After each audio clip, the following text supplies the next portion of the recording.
Кутман күнүңүздөр менен сиздин канал НТС'те жаңылыктар маалыматтык кызматы, студияда Алтынбек Бедилов. Жогорку Нарын-Кестер каскадын курууга милдеттеме алган чехиялык инвестор 37 миллион долларды качан которору белгисиз. Бул тууралуу Лиглас компаниясынын ээси Михаил Смелик так маалымат бере алган жок. Ал бүгүн журналисттер менен жолугушуп, долбоорду ишке ашырып, аягына чыгарууга даяр экенин билдирди. Ошол эле учурда финансылык кыйынчылыктар болуп жатканын ачыктады. Эскерте кетсек, эртең чехиялык Лиглас трейдинг компаниясынын Россиянын Русский Гидро ишканасына 37 миллион доллары төлөп берүү мөөнөтү аяктайт. Акча 19 сентябрга чейин электр станциялары ишканасында ачылган эсепке түшүшү керек. Буга чейин өкмөт мүчөлөрү инвесторлор келишимди аткарбаса, Кыргызстан аны бир тараптуу бузаарын айткан. Эң кызыгы, бүгүн Лиглас компаниясынын негиздөөчүсү каражат качан которулат деген суроого так жооп бере алган жок. Смеликтин айтымында Лондондогу банк каржылоодон баш тартып, Европадагы банкындагы 40 эсеби текшерилип, операция кылууга мүмкүн болбой жатат. Мындан улам бүгүн бул жаатта өкмөт менен сүйлөшүүлөр жүрөт экен. Чехиялык ишкердин мындай жообу буга чейин болуп келген күмөн ойлорду огу өтөр күчөттү. Айрым маалыматтарга караганда, Лиглас компаниясы өкмөттөн акча төлөө мөөнөтүн дагы узартууну суранып жатат.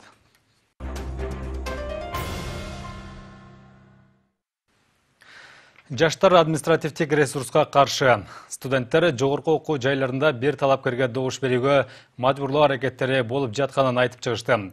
Жаштар өз укуктарын коргоо үчүн биз коркпойбуз деген аталыштагы флешмоб уюштурушту. Студенттердин акцияга чыгуусуна өткөн жумада юридикалык академияда болгон окуя түрткү берди. Аталган окуу жайында мугалим студенттерди бир талапкерге добуш берүүгө үндөп, баш ийбегендер академиядан чыгарылат деп айтып жатканы тартылган аудио тасма тараган. Мындай көрүнүш дээрлик бардык билим берүү мекемелеринде катталууда дешет жаштар. Бирок студенттердин көбү ачык айтып чыгуудан кооптонушат. Кененирээк Кайыр Жайлыбекованын материалында.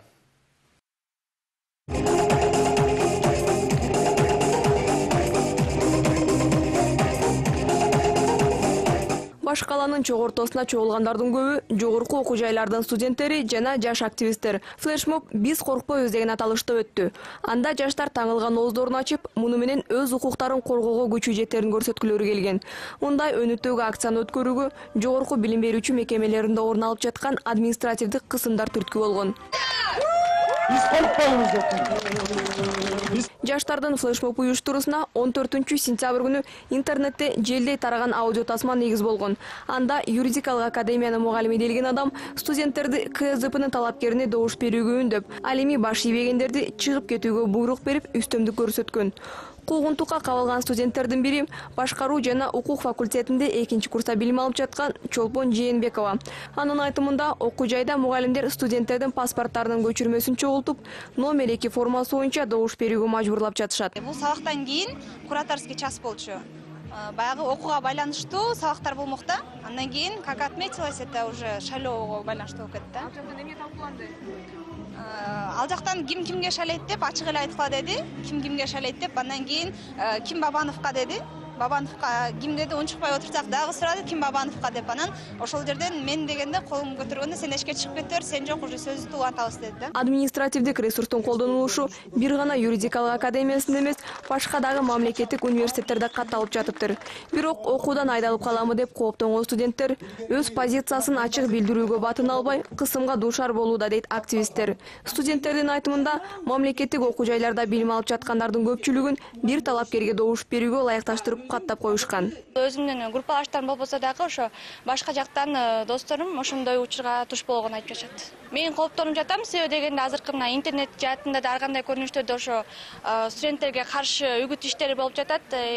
Мен үчүн аябай кооптуу болот, анткени ушундай эркин мамлекетте жашап жатып, мен өзүм каалаган талапкерге добушумду бере албаганыма. Жаштар аллеясында чогулгандарды колдоп, укук коргоочулар, Бош райкомдун мүчөлөрү жана айрым эл өкүлдөрү дагы флешмоб акциясына катышышты. Алардын баамында учурда административдик ресурсту колдонуу күч алып жатат. Андыктан студенттердин конституциялык укугу корголуп, ал эми мыйзам бузууга барган кызмат адамдары жоопкерчиликке тартылышы керек дешет. Форма 2 деген менен биз көп добуштарды, ушул студенттерди, врачтарды, мугалимдерди, аскерлерди, милицияны колдонуп, ошентип мындай добуштарды алып коебуз деп ойлоп атышат. Азыр эгерде бийлик чын эле таза шайлоо өткөрөбүз деген ниети болсо, анда Арабандын айыл өкмөтүн, юридикалык академиянын мугалимин дароо токтоосуз түрдө жумуштан алыш керек.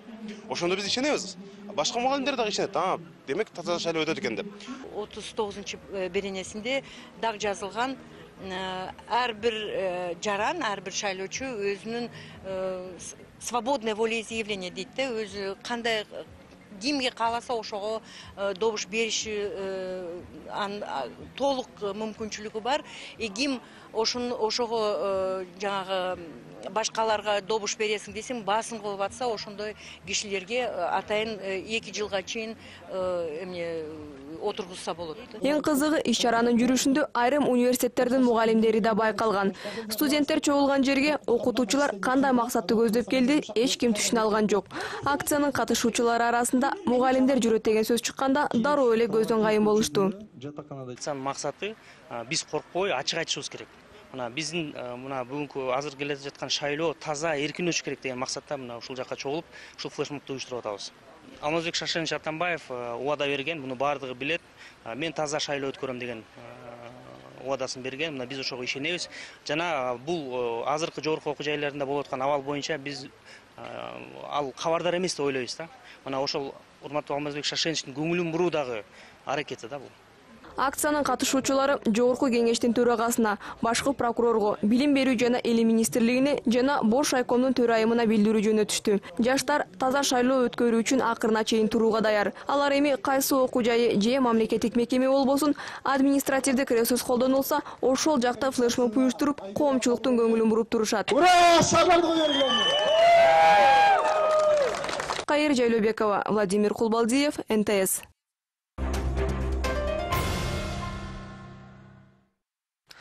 Бишкекте 1,5 жаштагы наристени зордуктоого аракет кылган деп шектелген адам камакка алынды. Бул тууралуу шаардык милициядан кабарлашты.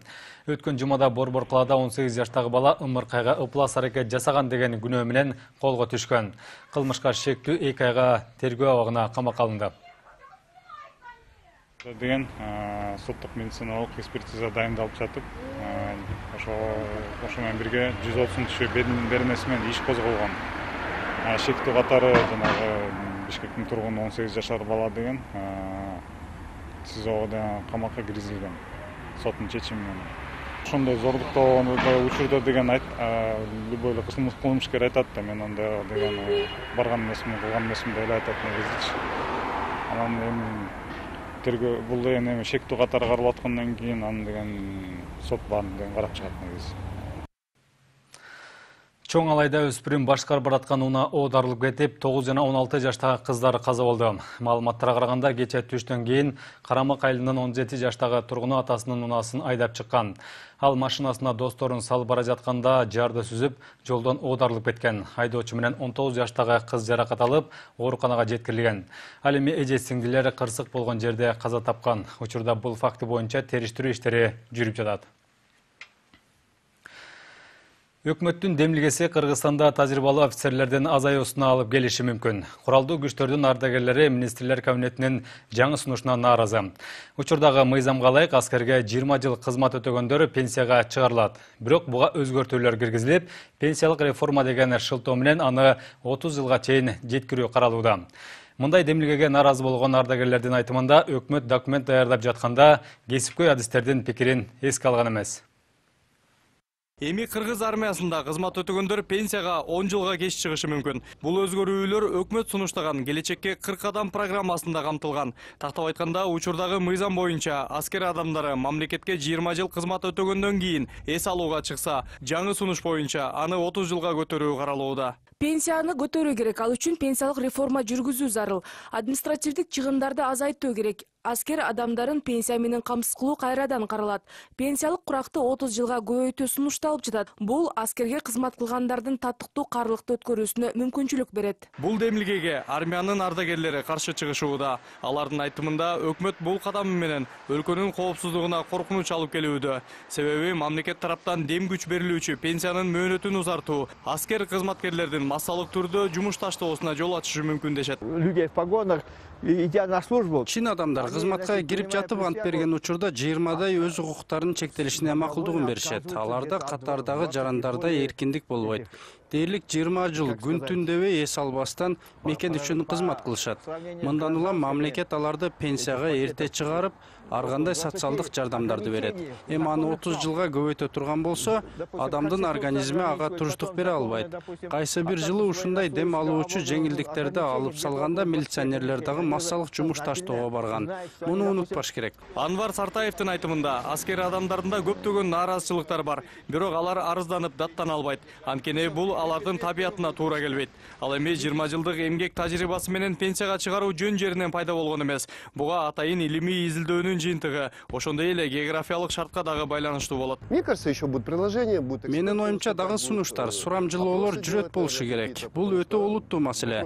Биздин армия чакан, жаш кадрлар жыл сайын бүтүп жатат. Аларды мекенге кызматка тартыш керек. Бул жагынан алганда эрте пенсияга чыккан эле жакшы. Бирок 50 жашка толуп, тажрыйба топтогон адамды колдонуп калбай, пенсияга узатып жиберүү дагы жакшы эмес. Ошондуктан менин оюмча 25 жылдык стаж менен пенсияга чыгаруу туура го дейм. 30 жыл көп болуп калат. Адистердин айтымында бюджетте тартыштык болуп турган чакта мамлекеттин каражатты үнөмдөгөнү жакшы. Бирок өлкөнүн туруктуулугу, коопсуздугу үчүн аскер адамдарынын абалындагы түшүнүү зарыл. Ошондой эле өкмөт мыйзамды сунуштаардан мурда элдин пикири менен эсептешүүсү керек. Мирбек Айтикеев, Урмат Акынбек уулу, НТС. Мына ушундай жаңылыктар менен программабызды жыйынтыктайбыз. Саламатта туруңуздар.